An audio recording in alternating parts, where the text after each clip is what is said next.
Rakbar हुजूमी तशद्दुद case के दो मुलजमीन विजय कुमार और धीरेन्द्र कुमार को राजस्थान हाई कोर्ट ने झटका दिया है। अदालत ने दोनों की जमानत की अर्जी खारिज कर दी है। जस्टिस इंद्रजीत सिंह की अदालत ने दो मुलजमीन की जमानत की अर्जी खारिज की है। ख्याल रहे कि 20 जुलाई 2018 को रामगढ़ के लालवंडी गांव में गुजर रहा था कि गौ रक्षकों ने उसकी पिटाई कर दी। रकबर गुजर रहा था। जख्मी रकबर 21 जुलाई को उनकी मौत हो गई थी। इस मामले में पुलिस ने 3 अफराद को गिरफ्तार किया। रामगढ़ पुलिस की जानिब से इस केस में अदालत में 25 सफ़ात पर मुश्तमिल चार्जशीट दाखिल की गई थी और आज दो मुलजमीन को झटका इसलिए मिला है क्योंकि राजस्थान हाई कोर्ट ने मुलजिम विजय कुमार और धीरेन्द्र कुमार को राहत नहीं मिली है। जमानत की अर्जी इन दोनों की जानिब से दाखिल की गई थी। ये मामला दरअसल 2018 में रुनमा हुआ था और गौ रक्षकों ने रकबर को पीट पीट कर हलाक कर दिया था। फिर उसके बाद हमने देखा था कि पुलिस पर भी सवालिया निशान लगे थे। हमारे साथ हमारे नुमाइंदे अरबाज खान मजीद अपडेट के साथ जुड़े। अरबाज, बताइएगा कि इन दो मुलजमीन को हाईकोर्ट ने झटका देते हुए कहा कि जमानत नहीं मिलेगी। अदालत की जानिब से जमानत नहीं देने के पीछे क्या कुछ वजूहात रखी गई?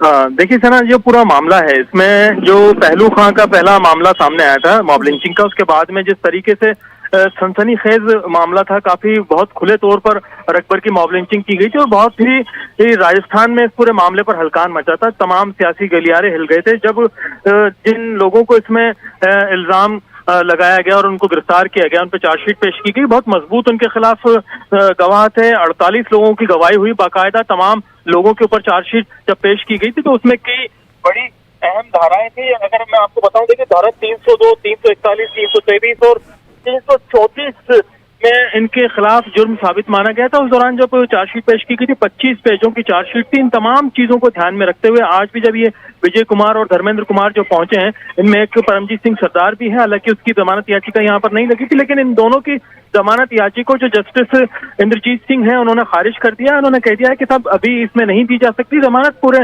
मामले को लेकर के जिस तरह की सुनवाई की प्रक्रिया अभी जारी है वो अभी आगे चलना बाकी है, क्योंकि पहले जब ये पूरा मामला सामने आया था, आप देखिए 20 जुलाई 2018 की रात का ये मामला है। इसकी पिटाई की गई थी, बहुत बुरी तरीके से मारा गया था। इलाज के लिए जब रकबर को हॉस्पिटल पहुंचाया गया तो वहां पर 21 जुलाई को करीब रात के 1 या 2 बजे से जो है मृत बता दिया था, डेड बता दिया था। ऐसी सिचुएशन में जब पूरा मामला उठा, सबके सामने आया, तमाम सियासी लोग पहुंचे। जब जो गृह मंत्री थे बीजेपी सरकार के राजस्थान में, गुलाब चंद कटारिया, बाकायदा ग्राउंड पर पहुंचे थे। उन्होंने पूरा इन्वेस्टिगेशन किया था और एक मजबूत जो है चार्जशीट इसके खिलाफ पुलिस ने तैयार की थी। इन तमाम लोगों के खिलाफ जब वो पेश हुई, सारा मामला वहां पर लोकल कोर्ट में चला। अब उसके बाद में पूरी प्रोसेस जो है जारी है। आगे अदालत में, हाई कोर्ट में इन्होंने अपनी जमानत के लिए चैलेंज किया था, जिससे पूरी तरह से ये माना है अदालत ने भी कि ये कमजोर है और इस पूरे मामले में अगर देखा जाए जो लोग हैं इनके खिलाफ जो जुर्म साबित हो रहे हैं, जैसे चार्जशीट पेश की गई है, इन्हें जमानत पर छोड़ा नहीं जा सकता है। तो 2018 का ये मामला है और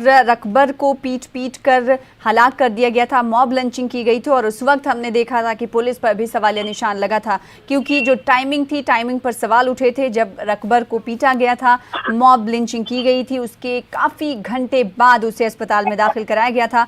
कई तस्वीरें भी वायरल हुई थी जिस पर पुलिस पर सवालिया निशान भी लगे थे। हालांकि इस बीच खबर यह है कि हाई कोर्ट की जानिब से दो मुलजमीन को झटका लगा है। जमानत की अर्जी की तरफ से दाखिल की गई थी, जिसे हाई कोर्ट ने मुस्तरद कर दिया। बेहद शुक्रिया अरबाज खान हमारे साथ जुड़ने के लिए, तफसील से